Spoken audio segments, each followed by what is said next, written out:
As caregivers, we're the voice of our residents when they have a need. But what if a need is an emergency? Do you know the difference between when to contact a supervisor and when to call 911? Do you know how to provide immediate help to your residents if they are choking or not breathing? This video will go over certain scenarios to help you gain knowledge in what to do. Scenario 1. It is the start of the morning, and you go to help Miss Parker get up for the day. She always says good morning to you when you enter the room, but today she is only looking at you and is not saying anything. However, she's awake and breathing. What should you do? Call 911? Continue to get her ready. Contact your supervisor. The correct answer is contact your supervisor. The field supervisor will be able to come to evaluate the resident and report to the administrator, who will determine what the appropriate next steps may be. Scenario number 2. During dinner, you notice a resident starts to cough uncontrollably. You ask the resident if they are okay, and they are unable to answer you. The resident's face turns red and they begin to gasp for air. You realize they may be choking. What should you do? Hit the back of the resident and hope to dislodge the food. Begin to perform the Heimlich maneuver, or call 911. The correct answer is perform the Heimlich maneuver. Here is a quick guide on how to perform the Heimlich maneuver. Make a fist with one hand and grab it with the other. Place your hands just above the belly button and below the rib cage. Pull inward and upward on the diaphragm to force air out of the lungs to expel the blockage. Repeat up to 5 times.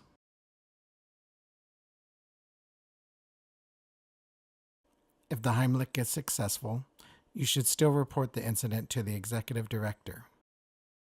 If the Heimlich is not initially successful and the resident continues to choke, call 911 and continue the Heimlich until EMS arrives. Once EMS arrives and is attending to the resident, call the executive director to report what is happening. If there is another caregiver with you, have the other caregiver call 911 while you continue the Heimlich maneuver. After the caregiver calling 911 is off the phone, they should call the executive director to report what is happening. Let's use this illustration to recap. If another caregiver is with you, have one call 911 while the other does the Heimlich maneuver. After you're off the phone with 911, contact the executive director immediately. Resident code status. A resident's code status is listed on their blue folder each time they are admitted into the home. It lets us know what the resident wants and does not want in the event of a medical emergency. Please confirm a resident's code status in the event of a medical emergency. We always want to honor our residents' wishes, so making sure we know what they are is important. The different code status categories are full code. The resident wants resuscitation and all life-saving measures during a medical emergency, including chest compressions or CPR. Do not resuscitate, or DNR, means the resident does not want intervention if their heart stops, including the performance of CPR. What about residents who are on hospice? A resident on hospice wants management of end-of-life symptoms such as pain and shortness of breath, without any life-prolonging measures including CPR. As such, a resident who is on hospice will have a code status that is Do Not Resuscitate, or DNR. However, unlike residents who are a DNR, but not on hospice, you are not required to call 911 at the time of a life-threatening emergency.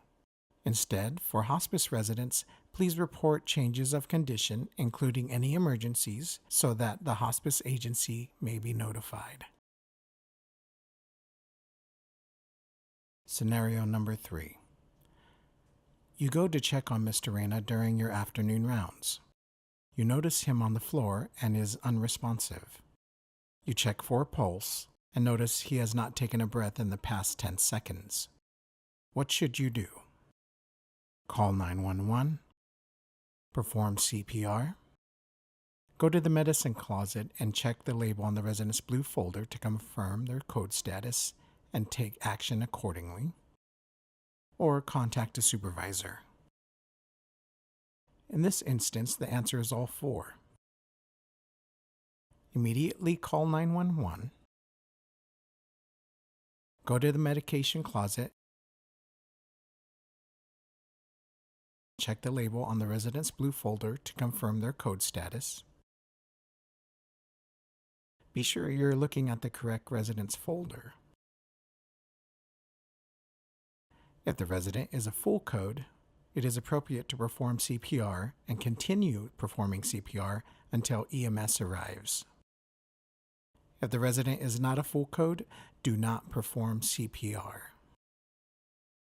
Regardless of the resident's code status, provide EMS the appropriate documentation confirming the resident's code status upon their arrival. If there are 2 caregivers present, both should go to the medicine closet and check the label on the resident's blue folder to confirm with one another the resident's code status, and be sure that you are looking at the correct resident's folder. If the resident is a full code, it is appropriate for one caregiver to perform CPR while the other calls 911.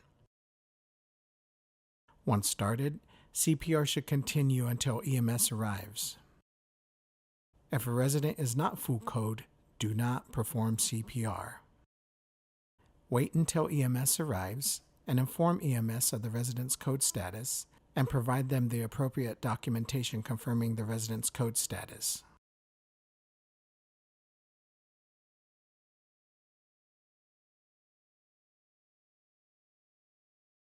When you call 911, be prepared to provide the 911 operator with the following information.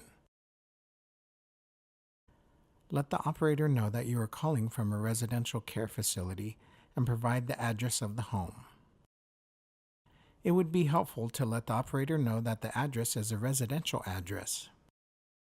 If for some reason you are unsure what the address is, look near the phone for the house information.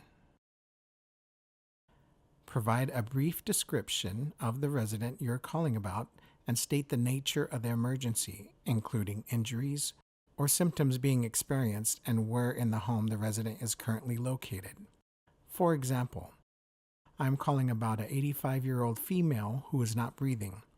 She is on the floor in the living room.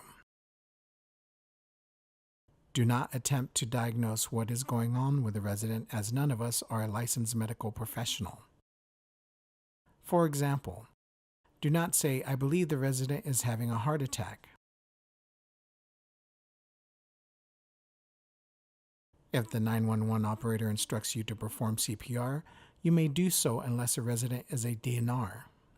If the resident is a DNR, kindly let the 911 operator know that the resident is a DNR.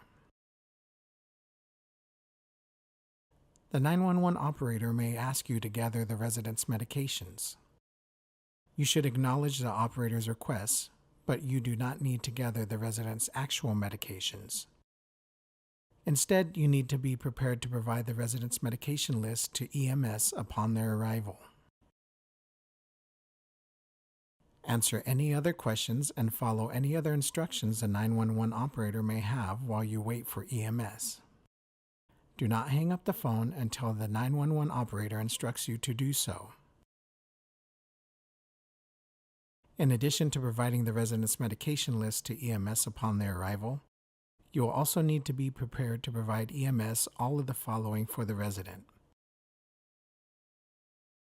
face sheet, Advanced Healthcare Directive, or POLST, and the release of resident medical information.